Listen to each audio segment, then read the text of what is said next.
एक गरीब किसान मर गया और अगले ही दिन उसके घर में ढेर सारा पैसा। ये आखिर हुआ कैसे? अरे गणपत, आखिर मेरा काम कब तक पूरा होगा? कब से इंतजार कर रहा हूँ, अब और देर मत कर। जी मालिक, आपका काम आज शाम तक जरूर पूरा हो जाएगा। बस मुझे थोड़ा सा और समय दे दीजिए। मैं सुबह से ही खेत में काम कर रहा हूँ, पूरी मेहनत से। धूप कितनी भी तेज क्यों ना हो मालिक, लेकिन जब तक आपका काम पूरा नहीं कर दूंगा तब तक चैन से नहीं बैठूंगा। आप भरोसा रखिए, आज शाम तक खेत का सारा काम खत्म कर दूंगा। आप चिंता मत कीजिए मालिक। ठीक है गणपत, लेकिन याद रहे मुझे ये बात दोबारा ना कहनी पड़े। मैं अपने काम में जरा भी ढिलाई पसंद नहीं करता। और सुनो, आज शाम तक खेत का सारा काम पूरी तरह खत्म हो जाना चाहिए। मुझे अधूरा काम बिल्कुल पसंद नहीं है, समझे तुम? इतना कहकर सेठ अपने नौकर के साथ धीरे धीरे घर की ओर बढ़ने लगा। वो वही सेठ था जिसने पूरे गांव के लगभग हर घर को कर्ज में जकड़ रखा था। धन दौलत के साथ उसके अंदर घमंड भी इतना बढ़ चुका था कि वो चाहता था पूरा गांव उसके सामने झुक कर रहे। और इस बार उसकी इसी सख्ती का सामना करना पड़ रहा था बेचारे गणपत को। उधर गणपत अपने हाथ का थैला भी अधूरा छोड़कर जल्दी जल्दी खेत की ओर दौड़ पड़ा। खेत में पहुंचते ही वो बिना रुके काम में लग गया। तेज धूप सिर पर आग की तरह बरस रही थी। पसीने से उसका पूरा शरीर भीग चुका था और मन भी थक चुका था, लेकिन फिर भी उसके हाथ रुकने का नाम नहीं ले रहे थे। काम करते करते उसके मन में कई शिकायतें उठने लगी। वो मन ही मन भगवान से जैसे बातें कर रहा था। हे भगवान, क्या मेरी एक भी सुनवाई नहीं है? क्या मेरी किस्मत में बस यही दुख लिखा है? इतने में अचानक उसकी आंखों के सामने अपनी पत्नी सावित्री का बीमार चेहरा आ गया और साथ ही अपने बेटे विशाल का मासूम चेहरा, जो पढ़ लिखकर एक दिन कुछ बड़ा बनने का सपना देख रहा था।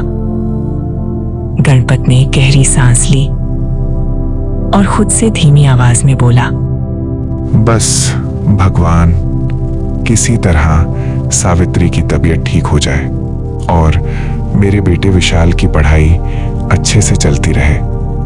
यही मेरी सबसे बड़ी इच्छा है।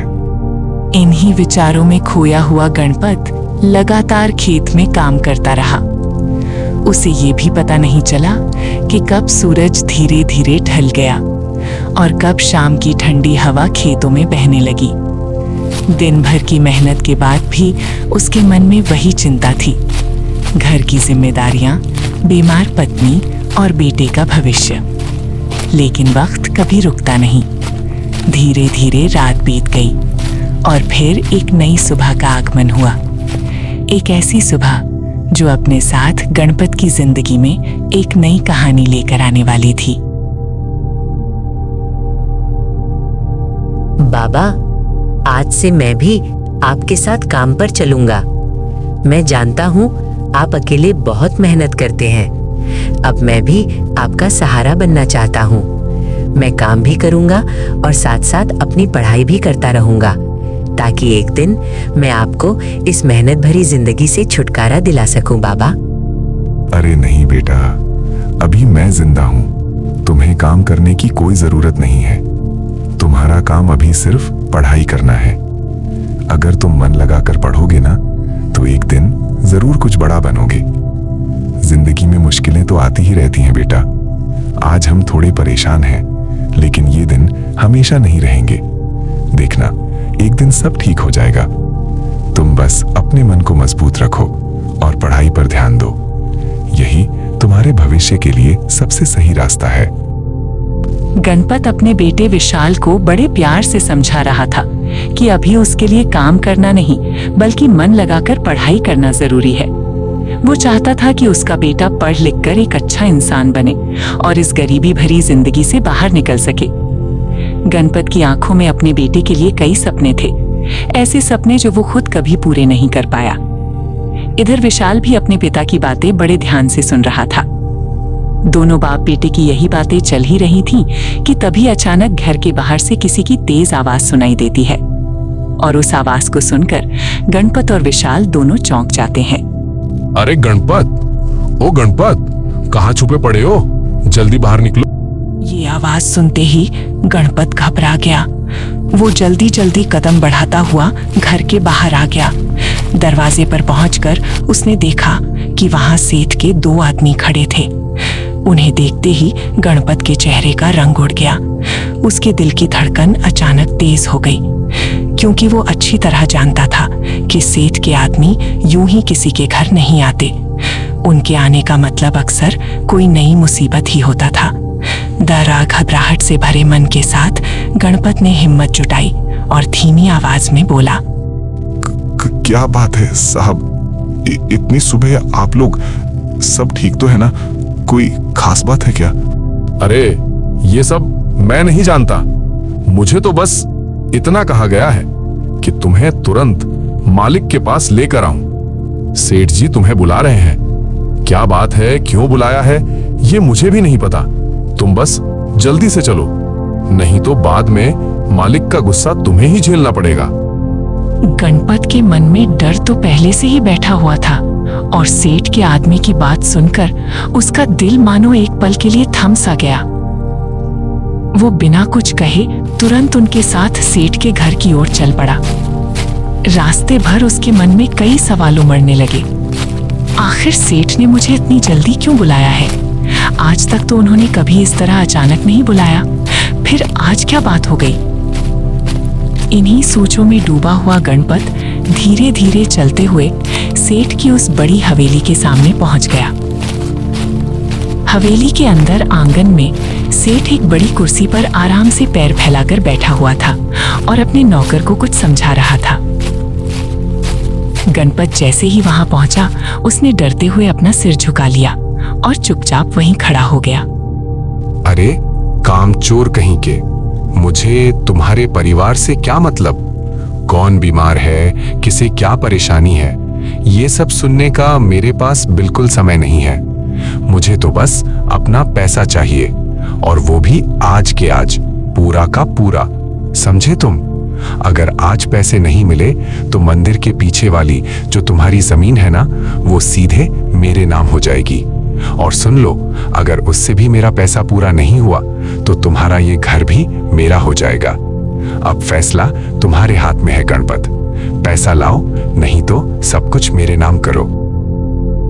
गणपत सेठ के सामने हाथ जोड़कर बार बार विनती करता रहा, मालिक बस थोड़ा सा समय और दे दीजिए, मैं आपका सारा पैसा चुका दूंगा।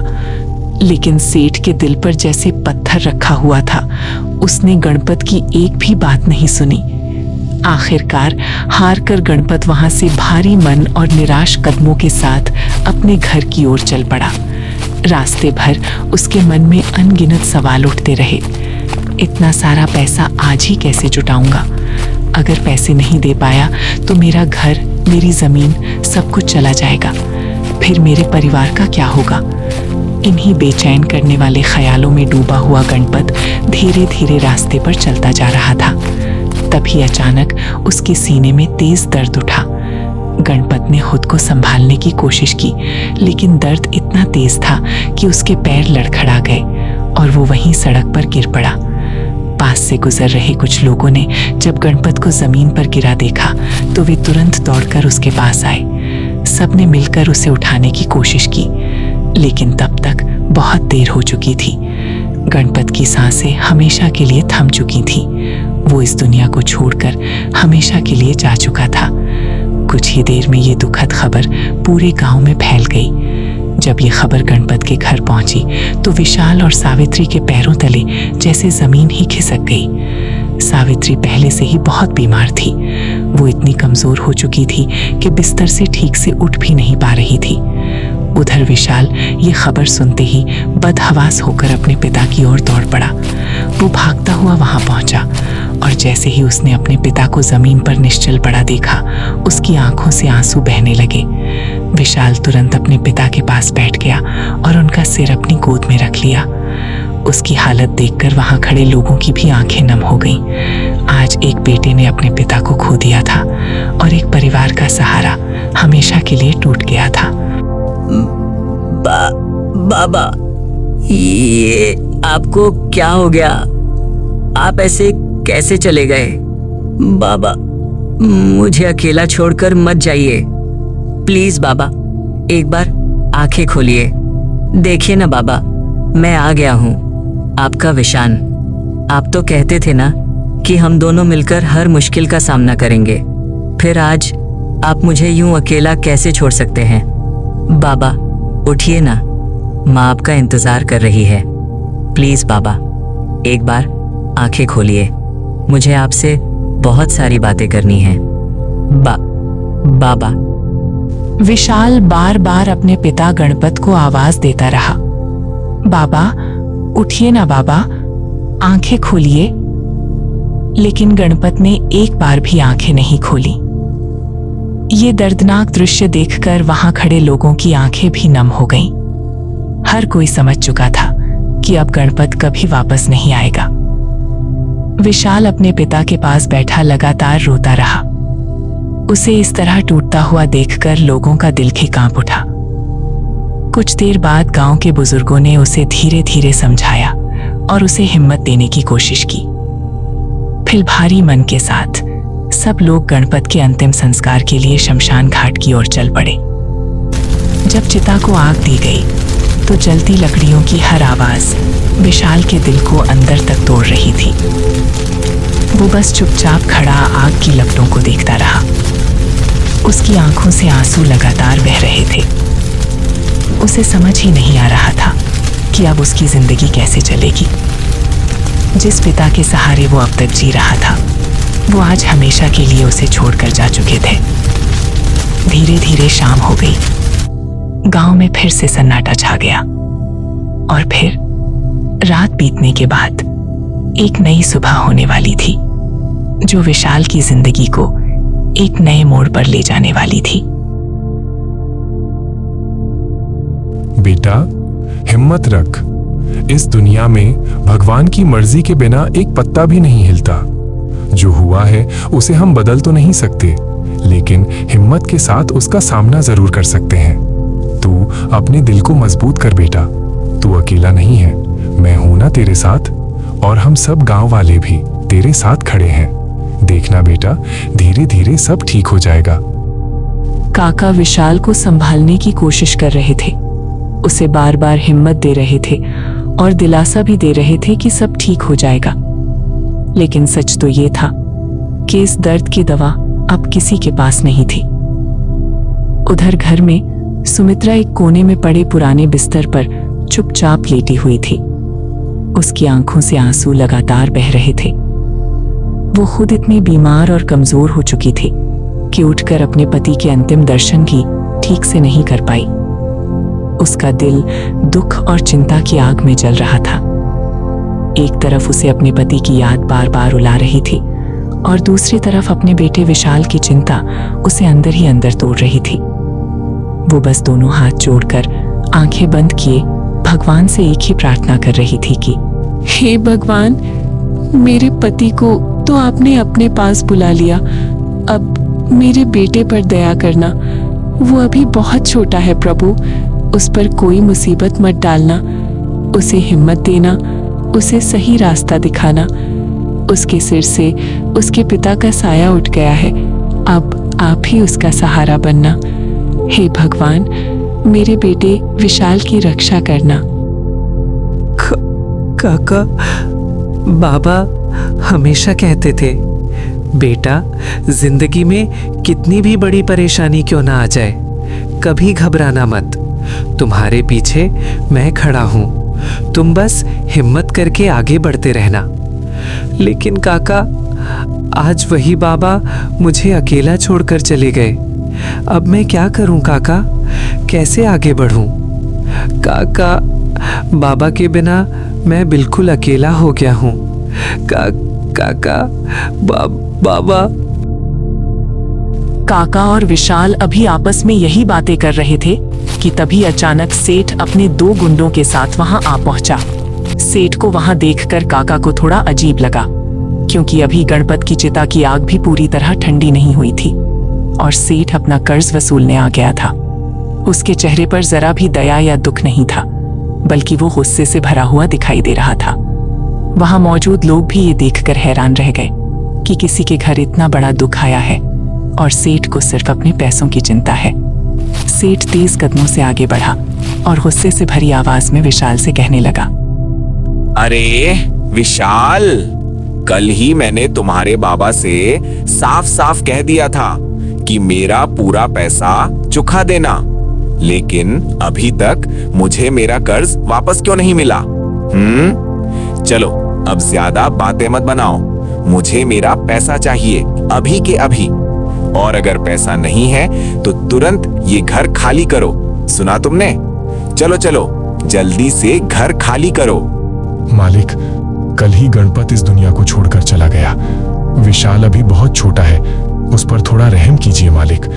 कुछ दिनों का समय दे दीजिए। अगर विशाल आपका कर्ज नहीं चुका पाया तो मैं अपनी जमीन बेचकर आपका पूरा कर्ज चुका दूंगा। बस मालिक, इस बच्चे पर थोड़ा रहम कर दीजिए। अरे ओ दयाराम, ये दया दिखाना बंद कर। तू इसका कर्ज चुकाएगा? जो इंसान आज तक अपना ही कर्ज नहीं चुका पाया, वो इसका कर्ज क्या चुकाएगा? दरअसल दयाराम भी सेठ का कर्जदार था। सिर्फ वही नहीं, बल्कि गांव के न जाने कितने लोग सेठ के इस कर्ज के जाल में फंसे हुए थे। अक्सर ऐसा होता था कि किसी न किसी मजबूरी में गांव वालों की हालत बिगड़ जाती और सेठ उसी मजबूरी का फायदा उठाकर उन्हें अपने कर्ज के जाल में और कसकर बांध लेता। उधर दयाराम और विशाल दोनों हाथ जोड़कर सेठ के सामने गिड़गिड़ाने लगे, मानो उससे रहम की भीख मांग रहे हों। सेठ कुछ देर तक वहीं खड़ा उन्हें देखता रहा, फिर बिना कुछ कहे अपने गुंडों के साथ वहां से चला गया। लेकिन जाते जाते उसकी आंखों में एक खतरनाक साजिश साफ झलक रही थी। इसी बीच शहर से एक ईमानदार और नेकदिल डॉक्टर विशाल के घर पहुंचा। उसने सावित्री का अच्छे से इलाज किया और उसे जरूरी दवाइयां भी दी। 2-3 दिनों के अंदर सावित्री की तबीयत तो काफी ठीक हो गई, लेकिन उसके दिल में छिपा दर्द अभी भी कम नहीं हुआ था। माँ, ये सब क्या है? इतने सारे पैसे और ये सोना चांदी, इतने सारे हीरे मोती। माँ, मैंने तो आज तक इतना पैसा कभी नहीं देखा। ये सब हमारे घर में कैसे आ गया? विशाल की बातें सुनकर सावित्री भी हैरान होकर उन पैसों और गहनों को देखने लगी। उसे भी समझ नहीं आ रहा था कि ये सब अचानक कहां से आ गया। कल तक जिस घर में खाने के लिए एक रोटी तक नहीं थी, उसी घर में आज इतना सारा पैसा, सोना चांदी और हीरे मोती कैसे आ गए? सावित्री कुछ देर तक गहरी सोच में डूबी रही। फिर उसने धीरे धीरे सारे पैसे, सोना चांदी और हीरे मोती को सावधानी से एक बैग में भर दिया। भगवान को याद करते हुए वो सबसे पहले सेठ के पास पहुंची और उसका पूरा कर्ज चुका दिया। सावित्री के हाथों में इतना सारा पैसा देखकर सेठ दंग रह गया। उसे समझ ही नहीं आ रहा था कि इतना धन सावित्री के पास आया कहां से। सेठ ने पैसे तो ले लिए, लेकिन उसके मन में एक गहरा सवाल पैदा हो गया। एक ऐसा सवाल जो आगे चलकर उसकी जिंदगी को पूरी तरह बदल देने वाला था। और यहीं इस कहानी का पार्ट 1 खत्म होता है। अगर आपको ये कहानी पसंद आई हो तो वीडियो को लाइक करके हमारा उत्साह जरूर बढ़ाइए और ऐसी ही दिलचस्प कहानियां सुनने के लिए हमारे चैनल को सब्सक्राइब जरूर करें।